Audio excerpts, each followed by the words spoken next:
नमो भगवते गणेशाय नमो भगवते गुरुवे नमः तस्मै नमः परम कारण कारणाय दीप्तोज्जल जलित पिंगल लोचनाय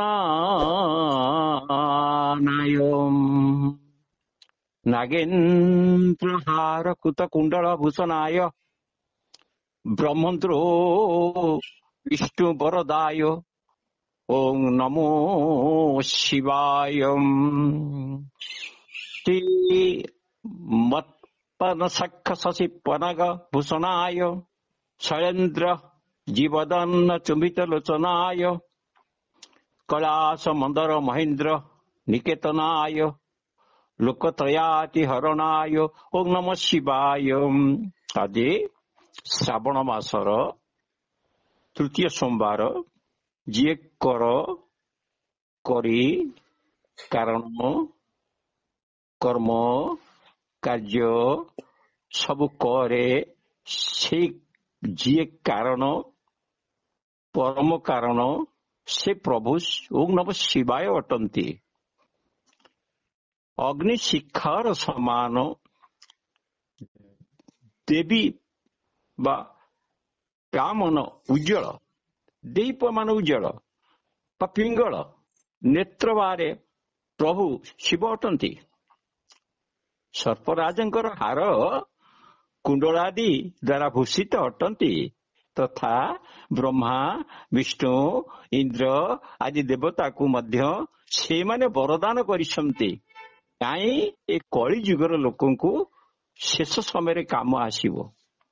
मु सेई शिव शंकर को आज श्रावण मासर तृतीय सोमवार अनंत कोटि नमस्कार करूची। आ जो महाप्रभु मोर वीडियो करुछथि तांको नमस्कार करूची।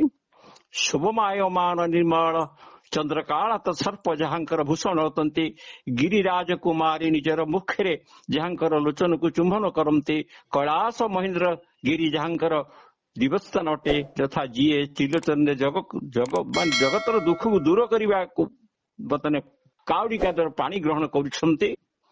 मु से शिव शंकर को नमस्कार करुछि किंतु गोटे कथा बाध्य होई कहूची बर्तने कलिर शेष समय ये हूँ त्रिबार सत्य आ सत्य को परिवेषण करने मु श्रोता मान को बा जो देवता ए प्राण गढ़ी कहूँ गोटे श्लोक कहबी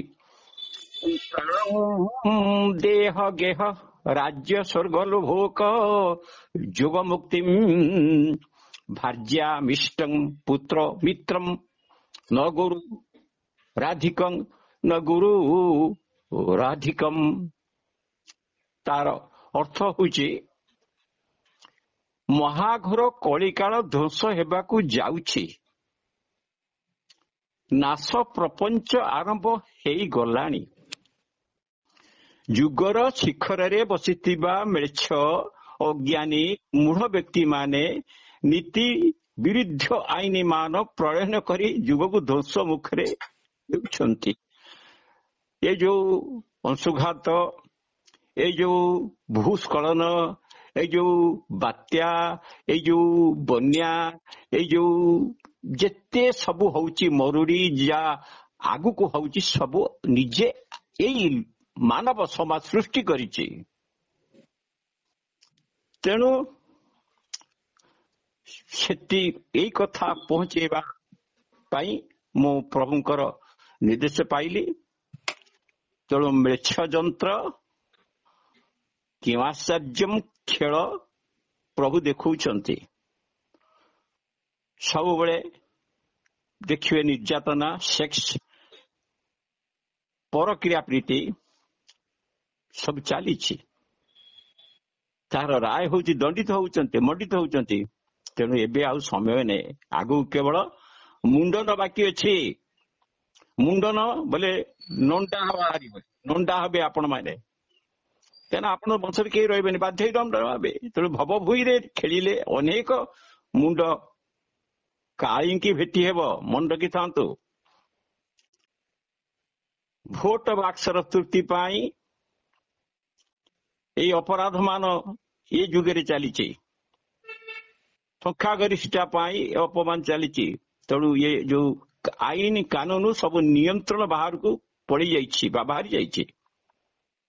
ସଭିଙ୍କର ପଦ ଦରକାର, ପୋଜିସନ ଦରକାର, ସଭି ଉଚ୍ଚ ଆସନ ହେବା ଉଚିତ। ଜନତା ଜନାର୍ଦ୍ଦନଙ୍କ ମଥା ଉପରେ ପାଦ ରଖି ଏଇ କଳଙ୍କିତ ମାନନାସ୍ତ୍ର ମାନ ପ୍ରୟୋଗ କରି ବର୍ତ୍ତମାନ ଇରାନ ଆଉ ଯୁଦ୍ଧ, ପାଲେଷ୍ଟାଇନ, ଆମେରିକା ଏବେ ଯୁଦ୍ଧ କରିବାକୁ ଚାଲିଛନ୍ତି।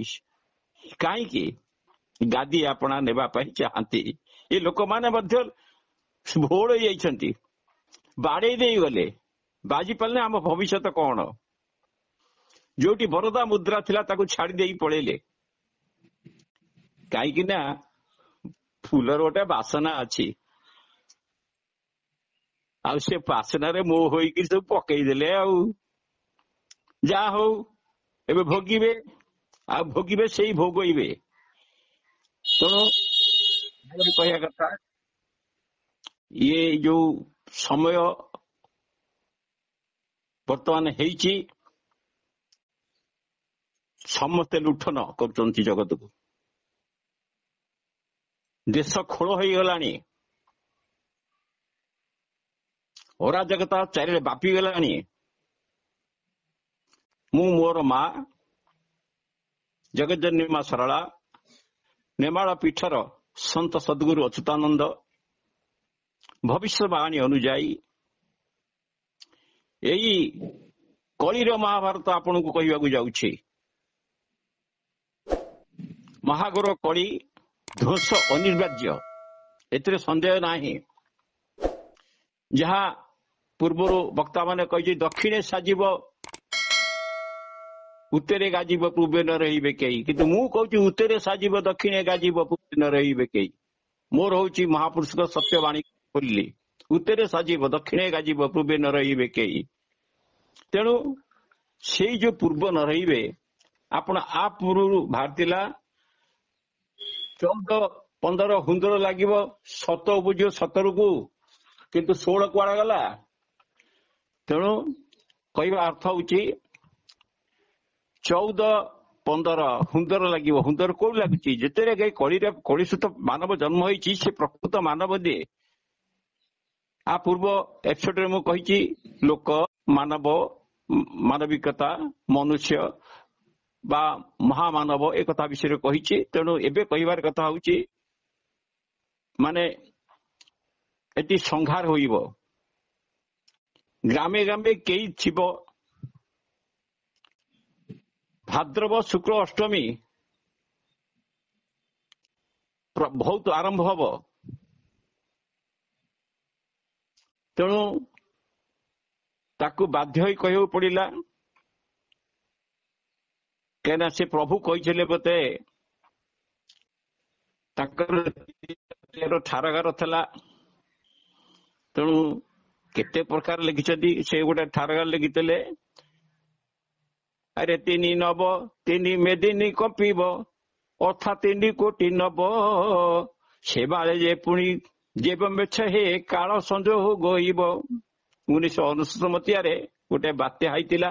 ଏବେ କାଲିଠୁ 30 ଦିନ ଗଡିଯିବେ, ସେ ଗୋଟେ ବାତ୍ୟା ଆସୁଛି। ସେ 1999 ମସିହା ପ୍ରବଳ ବାତ୍ୟା ହବାର ନିର୍ଦ୍ଦେଶ ମିଳିଛି। ସେ ବାତ୍ୟାରେ ଯୋଉ ଶକ୍ତି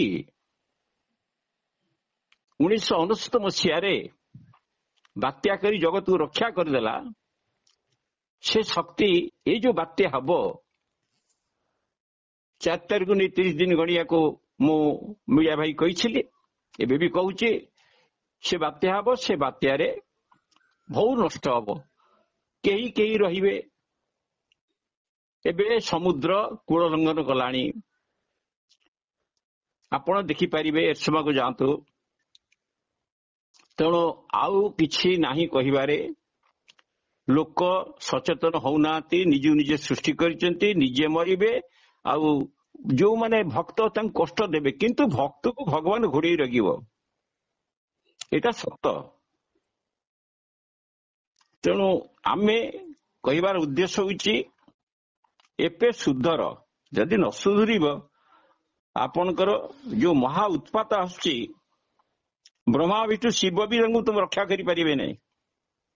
ଯୋଉ ଶିବଙ୍କ ଉପରେ ଆଜି ଆପଣ ଶ୍ରାବଣ ମାସରେ ପାଣି ସେ ବି ତୁମ ରକ୍ଷା କରିପାରିବେ ନାହିଁ। କାହିଁକିନା ଧର୍ମ ଧାରୟତି ଧରିତ୍ରୀ, ଧରିତ୍ରୀ ଆପଣଙ୍କୁ ଧର୍ମରେ ଧାରଣ କରିଥିଲା। ସେ କାନ୍ଦୁଛି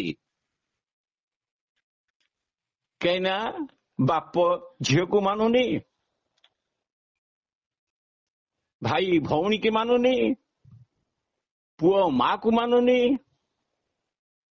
ନାନା ପ୍ରକାର ଗୁଡାକ କହିହବନି। ତେଣୁ ମୁଁ ସଟ୍ଟାସରେ କହୁଛି ଆପଣଙ୍କୁ ବର୍ତ୍ତମାନ ଚତୁର୍ଦ୍ଧା ମୂର୍ତ୍ତିକୁ ଧ୍ୟାନ କରନ୍ତୁ। ସେ ପ୍ରତ୍ୟେକ ପ୍ରାଣୀ ଜନ୍ମ ହେବା ପୂର୍ବରୁ ଅପ୍ରକଟ ହୋଇ ରହିଥାନ୍ତି ଏବଂ ମୃତ୍ୟୁ ପରେ ମଧ୍ୟ ଅପ୍ରକଟ ହୋଇଥାନ୍ତି। ସେମାନେ କେବଳ ଏହି ମଧ୍ୟବର୍ତ୍ତୀ କାଳରେ ପ୍ରକଟ ହେବେ।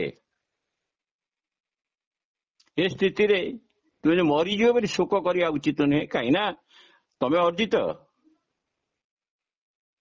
ଯଦି ତୁମେ ଚତୁର୍ଦିଗରେ ଚତୁର୍ଦ୍ଧାମୂର୍ତ୍ତି ରଖିକି କାମ କରୁଥିବ, ମୁଖରେ ଚତୁର୍ଦ୍ଧାମୂର୍ତ୍ତିକୁ ଧ୍ୟାନ କରୁଥିବ,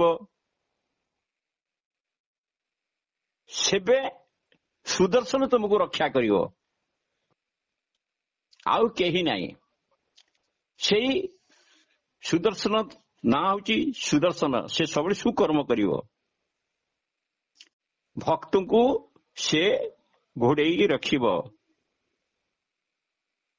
କହିଛନ୍ତି ଆରେ ବାଣ ଚତୁରେବ ଭାଦ୍ରବରେ ଧ୍ରୁବ ଥୟ ନ ପଡିବେ କେହି, ଝାଡ ଜଙ୍ଗଲରୁ ଯେତେକ ରହିବେ କୂଳକୁ ବିହନ ସେଇ, କ୍ଷେତ୍ରୀ ଘଣ ଘେନି କରିବେ ଭ୍ରମଣୀ ହାତେ ଧରି ଖଣ୍ଡା କାଟି, 21 ଅଙ୍କରୁ ପୋଥି ସାଧ୍ୟ ହେବ ଉଡୁଥିବ ବୀର ଛତ୍ରୀ, ଅଦୃପ୍ତେ ସାଗର ହେବ ବଳିଆର ଛୁଇଁବ ପର୍ବତ ଶିଖ, ଭକ୍ତଙ୍କ ଲୀଳା ହେବ ଅନର୍ଗଳ ଋତୁ ପକ୍ଷେ ମନ ରଖରେ ରାମ ମନେ ରଖିତା, ଏ ତ କଳି ଯୁଗ କଳି କଥାରେ ରାମ ମନେ ରଖିତା। ଏଟା ହଉଛି କଳି ଯୁଗର କଥା। ରାମ ତୁମକୁ ମନେ ରଖ। ମାନେ ଏଠି ଆପଣଙ୍କର ବାଧ୍ୟ ହେଇ କହିବାକୁ ପଡୁଛି, ଆପଣଙ୍କର ଯିଏ ମାନେ ପ୍ରଭୁ ସିଏ ମତେ କହିଥିଲେ କହିବାକୁ ଯେ ତୁ ତାଙ୍କୁ କହ।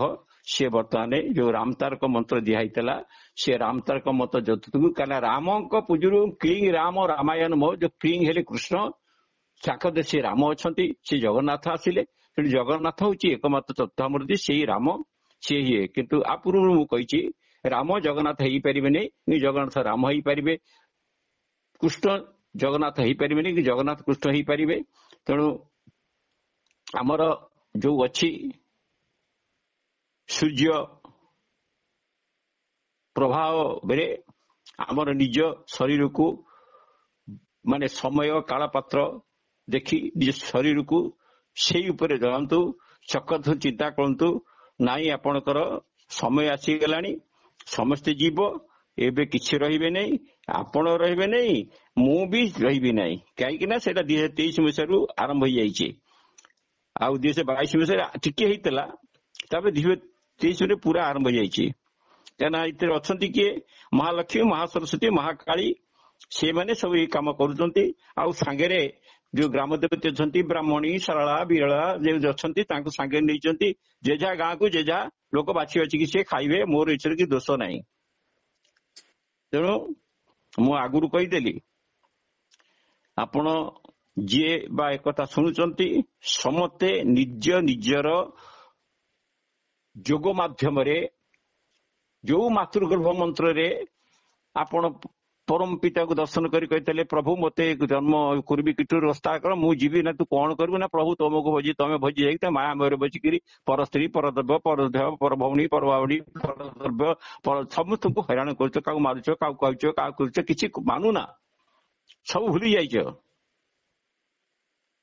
ତେଣୁ ମତେ ବାଧ୍ୟ ହେଇ କହିବାକୁ ପଡୁଛି, ତମେ ନିଜେ ସୁଧର, ବଞ୍ଚିବାକୁ ଚେଷ୍ଟା କର। କାହିଁକି ନା ଦୁର୍ଲଭ ମଣିଷ ଯେ ତୁମେ ପୁଣି ପାଇବ ୟା କେବେ ହବ ନାହିଁ।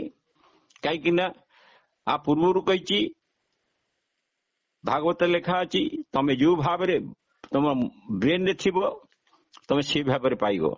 ତମେ ଯେତେବେଳେ ବ୍ରେନ କିଏ ଟଙ୍କା ପଛରେ ଗୋଳେଇଛି, କିଏ ମାଇକିନା ପଛରେ ଗୋଳେଇଛି, କିଏ ଗାଡି ପଛରେ ଗୋଳେଇଛି, କିଏ ଧନ ପଛରେ ଗୋଳେଇଛି, ସମ୍ପତ୍ତି ପଛରେ ଗୋଳେଇଛି, କିନ୍ତୁ ମନେ ରଖ ଆପଣଙ୍କୁ ପ୍ରଭୁ 2023 ବିଷୟରେ ସଂକେତ ଦେଇ ସାରିଲେଣି। ଅନୁଷ୍ପତ୍ତି ବାତ୍ୟାକୁ ଦେଇଥିଲେ, ସେ ବାତ୍ୟା ନ ହୋଇଥିଲେ ଏ ପୃଥିବୀରେ କେହି ନାହିଁ, ସେ ବାତ୍ୟା ଶୋଷି କିଛି କଟିଗଲା। ଏବେ ଶକ୍ତି ଯିଏ ଅଛି ସେ ଏଇ ଯୋଉ ବାତ୍ୟା ଆସୁଛି ଆଜି 30 ଦିନ ପରେ କହିଛି, 29 ଦିନ ହେଲାଣି ସେ ବାତ୍ୟା ସୃଷ୍ଟି ହବ। ସେ ବାତ୍ୟାରେ କେହି ରହିବେନି, ଶକ୍ତି ପଳେଇବ, ତେଣୁ ମେଛ ପତିତ ହବ। ଆଉ ଅକ୍ଟୋବର ମାସରେ କଟକ ଭୁବନେଶ୍ୱର ଭୂମିକମ୍ପ ବୋଲି ଆ ପୂର୍ବରୁ କହିଛି ହବ, କିନ୍ତୁ ମୁଁ କହୁଛି ଆଗତରା, ମାନେ ମୁଁ କହୁନି ଯେ ଘଟି ଯାଇଛି, ଆଗକୁ ଏଇଆ ହବ। ଆକୁ ଆପଣ ଖାତା କଲମରେ ଲେଖି ରଖନ୍ତୁ, ଆଗକୁ ନିଶ୍ଚୟ ଘଟିବ, ଏଥିରେ ସନ୍ଦେହ ନାହିଁ। ଆଉ ଖାଲି କଣ ଉତ୍ତରାଖଣ୍ଡରେ ହେଇଗଲା ତମର ଉତ୍ତରପ୍ରଦେଶ ଆରମ୍ଭ ହବ। ଉତ୍ତରରେ ସାଜିବ ଦକ୍ଷିଣରେ ଗାଜିବ, କିନ୍ତୁ ଆମର ଏଠି କହୁଛି ଦକ୍ଷିଣରେ ଗାଜିବ ଉତ୍ତରରେ ସାଜିବ ପୂର୍ବେ ନ ରହିବେ କେହି। କିନ୍ତୁ ମୋର ଭାବୁଛି ଉତ୍ତରରେ ସାଜିବ ଦକ୍ଷିଣରେ ଗାଜିବ ପୂର୍ବେ ନ ରହିବେ, ଦକ୍ଷିଣରେ ଗାଜୁଛି। ସେ ନିଜକୁ ନିଜେ ଭୂସ୍ଖଳନ ସୃଷ୍ଟି କରିଛନ୍ତି, ସେ ନିଜେ ନିଜେ ଅଂଶୁଘାତ ସୃଷ୍ଟି କରିଛନ୍ତି, ସେ ନିଜକୁ ନିଜେ ବାତ୍ୟା ସୃଷ୍ଟି କରିଛନ୍ତି, ନିଜେ ମରଣ ପଥକୁ ଆବରିଛନ୍ତି, ସବୁ ନିଜେ ଲୋକ ସୃଷ୍ଟି କରିଛନ୍ତି। ଯିଏ ବଞ୍ଚି ସିଏ ବି ତାଙ୍କ ପାଳି ପଡିବ। ସେ ମୁଁ ବଞ୍ଚିଗଲି, ମୁଁ ନେତା ଅଛି, ମୋର ଉଡାଜାହାଜ ଅଛି, ଉଡି ପଳେଇବି। ଉଡିଗଲେ କଣ ସେ ଉଡାଜାହାଜ ଜଳିବୁ, ତତେ ବି କିଏ ରକ୍ଷା କରିବେନି। କିନ୍ତୁ ଗୋଟିଏ ଶବ୍ଦ ହଉଛି ନିଜେ ନିଜକୁ ଏବେଠୁ ସୁଧାର।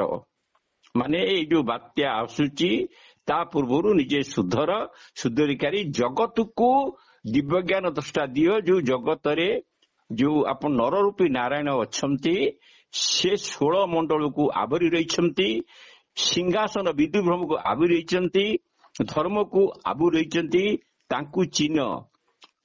ଆଉ ଅଧର୍ମାତ୍ରା ଶରୀରରେ ଅଛି, ସେଇ ଅଧର୍ମାତ୍ରା ଉପରେ ସୁଦର୍ଶନ ଚକ୍ର ଅଛନ୍ତି। ତେଣୁ ତାଙ୍କୁ ମନ ଭିତରେ ଚିନ୍ତା କର। କାହିଁକିନା ମନେ ରଖିଥାଅ, ଯେତେବେଳେ ଶିବଙ୍କ ଚିହ୍ନ ହବ, ମାନେ ରାଜନୀତିରେ ବୃଷଭ ଚିହ୍ନରେ ବା ଗୋରୁ ଚିହ୍ନ କହିବେ, ତାକୁ ବଳଦ ଚିହ୍ନ କହିବେ, କିନ୍ତୁ ବୃଷଭ ଚିହ୍ନରେ ଭୋଟ ଦେଇ ଆମକୁ ଜୟଯୁକ୍ତ କରାନ୍ତୁ। ତେଣୁ ସ୍ୱର୍ଗଲୋକ, ସୂର୍ଯ୍ୟଲୋକ, ଚନ୍ଦ୍ରଲୋକ, ଯମଲୋକ, ପିତୃଲୋକ, ଭୂଲୋକ, ଶିବଲୋକ, ମର୍ତ୍ତ୍ୟଲୋକ, ପାତାଳ ଲୋକ, ତଳାତଳ, ସୁତଳ, ରସାତଳ, ବିତଳ, ଭୂତଳ, ମହାତଳ, ଏ ଯେତେ ଯାହା ଅଛି ସବୁ ହଉଛନ୍ତି ରାମ। ତେଣୁ ଧର୍ମ ବ୍ରହ୍ମକୁ ତୁମେ ହେତୁ କରି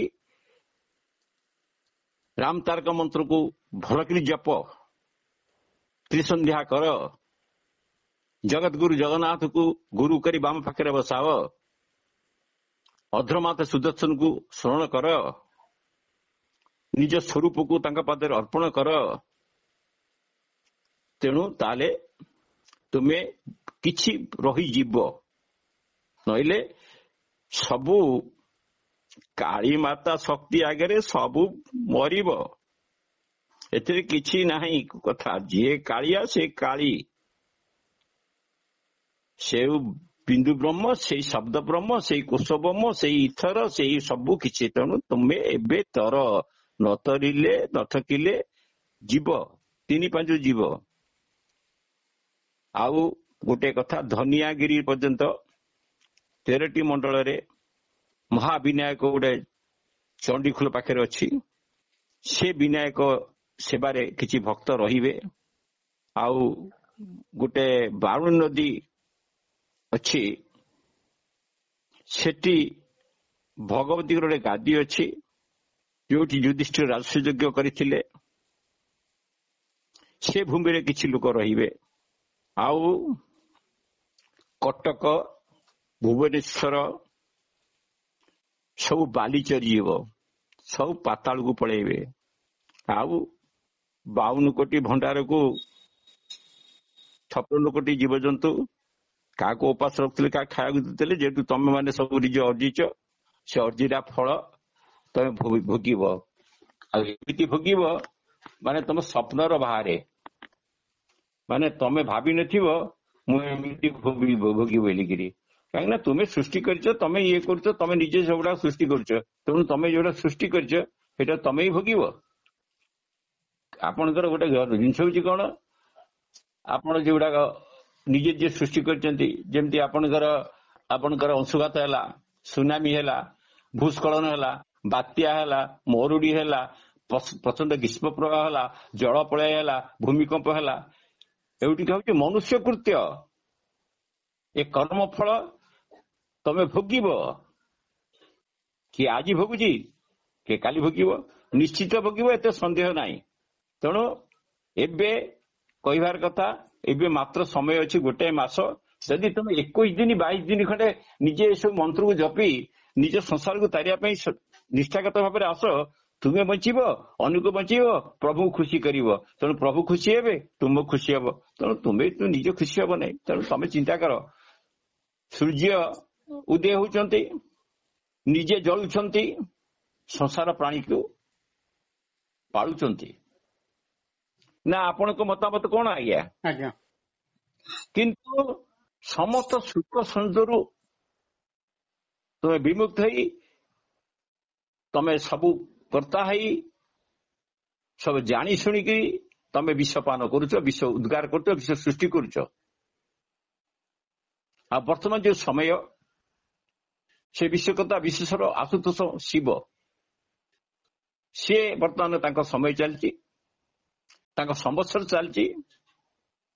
ଏ ଯେତିକ ପୃଥିବୀ ସଦୃଶ ସମସ୍ତ ପାଣି ଉଦ୍ଭିଦ ସନ୍ତାନ ମାନଙ୍କୁ ଆହାର ଯୋଗାଇ ଯେଉଁମାନଙ୍କର ଲାଳନ ପାଳନରେ ବଦ୍ଧପରିକର ସର୍ବହତା ମା ପାର୍ବତୀ ଅଛନ୍ତି, ମା ଶାରଦା ଅଛନ୍ତି, ଉଭୟ ମିଶ୍ରଣ ସ୍ୱରୂପ ହିତକାମ ବ୍ରହ୍ମାଣ୍ଡର ରୂପ ଯାହାକୁ କୁହାଯାଉଛି, ଦେବଦେବ ମହାଦେବଙ୍କର ସମୟ ଚାଲିଛି, ସମ୍ବତ୍ସର ଚାଲିଛି। ଆଉ ଇଏ ମାତ୍ର ମା ଭୟଙ୍କର ସମୟ। ତେଣୁ ଯୋଉମାନେ ଶ୍ରୀ ପ୍ରଭୁଙ୍କର ଶରଣାପନ୍ନ ଏ ଶିବ ସମ୍ବତ୍ସରରେ, ସିଏ ମହାଦେବ ହଉଛନ୍ତି ସଂସାରର ସକଳ ପ୍ରାଣୀଙ୍କର ଉଦ୍ଭିଦ ମାନଙ୍କର ସବୁ ସ୍ରଷ୍ଟା ବା ଜଗତକର୍ତ୍ତା। ତେଣୁ ଜଗନ୍ନାଥ ହଉଛନ୍ତି ସଂସାର ଶାନ୍ତି ମୁକ୍ତିର ପଥ ପ୍ରଦର୍ଶକ ବା ଜଗତଗୁରୁ। ଆମେ କହୁଛୁ ମନ୍ନାଥ ଜଗନ୍ନାଥ ମଦଗୁରୁ ଜଗତଗୁରୁ ମଦାତ୍ମା ସର୍ବ ତସ୍ମୈ ଗୁରୁ, ଆମେ କହୁଛୁ ନା ନାଇଁ ଆଜ୍ଞା? ତେଣୁ ମୁଁ ଏତିକି କହିବି, ହେ ପ୍ରଭୁ ପରମ ପୁରୁଷ ମହିମା ନ ଜାଣିଲେ ତୁମ୍ଭର ଭାବ ତୁମ୍ଭେ ଜାଣ, ମୋ ମନ ରଖ ତୋ ଚରଣ। ହେ ପ୍ରଭୁ ଯିଶୋ ମହାବାବୁ, ଏ ମନ ତୋର ପାଦେ ଥାଉ, କହିବି ଦିବ୍ୟ ଜ୍ଞାନ ମାନ, কথায়ে শ্রুতি দিয় জ্ঞান। बोलम देखवार हरि हरि बोल, हरि हरि बोल, हरि ओम तत्सत। ओम शांति शांति सुशांति भवतु, सर्वार्थ शांति भवन्तु। आर ପରବର୍ତ୍ତୀ ଇଷ୍ଟୋର ଦେବି ଆପଣଙ୍କୁ। ଏଇ ଇଷ୍ଟୋର ନାଁ ରହିବ ସମୟ କେବେ ଆସିଲା, କୋଉ ଦିନ ଆସିବ, କେମିତି କଣ ହବ, ଏଗୁଡିକ ହଉଛି ମାନେ ସତ୍ୟ ଘଟଣା। ସତ୍ୟ ଘଟଣା ମିଛ ନାହିଁ, କିଛି ମିଛ ନାହିଁ। ଯେତେବେଳେ ଚୈତନ୍ୟ ଚରିତାମୃତ ହରି ନାମ ହିଁ କେବଳ ଥରେ ମଣିଷ ଶ୍ରୀକୃଷ୍ଣ ଯଦି ହରି ନାମ କି ରାମ ନାମ ପାପ ରହେ ନାହିଁ, ସେଇଭଳି ଯେ ଭାବରେ ତମେ ଯୋଉ ରାମ ତାରକ ମନ୍ତ୍ର କୁ ନିଜର ମାନସ ମାଧ୍ୟମରେ ଜପ କରିବ, ତମ ନିଜେ ତରିଯିବ, ପାପ କ୍ଷୟ ହବ। ସେ ପାପ ହବ ସତ୍ସଙ୍ଗ ମାଧ୍ୟମରେ। ସତ୍ସଙ୍ଗ କର, ଆଉ ଗୁରୁଙ୍କ ଆଶ୍ରା କର, ଯାହାଙ୍କୁ ଗୁରୁ କରିଛ ସିଏ ଯିଏ ହଉ, ସ୍ତାବ ଜଗ କୀଟ ପତଙ୍ଗ ଗଛ ମାଛ ଯାହାକୁ, କାଠ ବାଡ ଯାହାକୁ ଗୁରୁ କରିଛ, ତାଙ୍କଠୁ ତରିବା ପାଇଁ ସେ ଗୁରୁକୁ ଧର। ଗୁରୁ ଖରାପ ମାନେ ଗୁରୁ ଚୋର ହୁଅନ୍ତୁ, କିନ୍ତୁ ତମେ ଚାଲିଯିବ। ଗୁରୁ ପାଦ ପଦ୍ମ ନୌକା, ସେ ନୌକାରେ ବସିବ, ସେ ତମକୁ ପାରି କରିଦବ। ସେ ଯେ ଗୁରୁ ଯେ ଛିକିରେ ସେଇ ପାତାଳରେ ବୁଡିଯିବ, ତମେ ପାଇଲେ ଗୁରୁକୁ ଉଦ୍ଧାର କରିବ। ଏଇଟା ସତ। ଓମ୍ ଶାନ୍ତି ଶାନ୍ତି ହରି ଓମ୍ ତତ୍ସତ୍।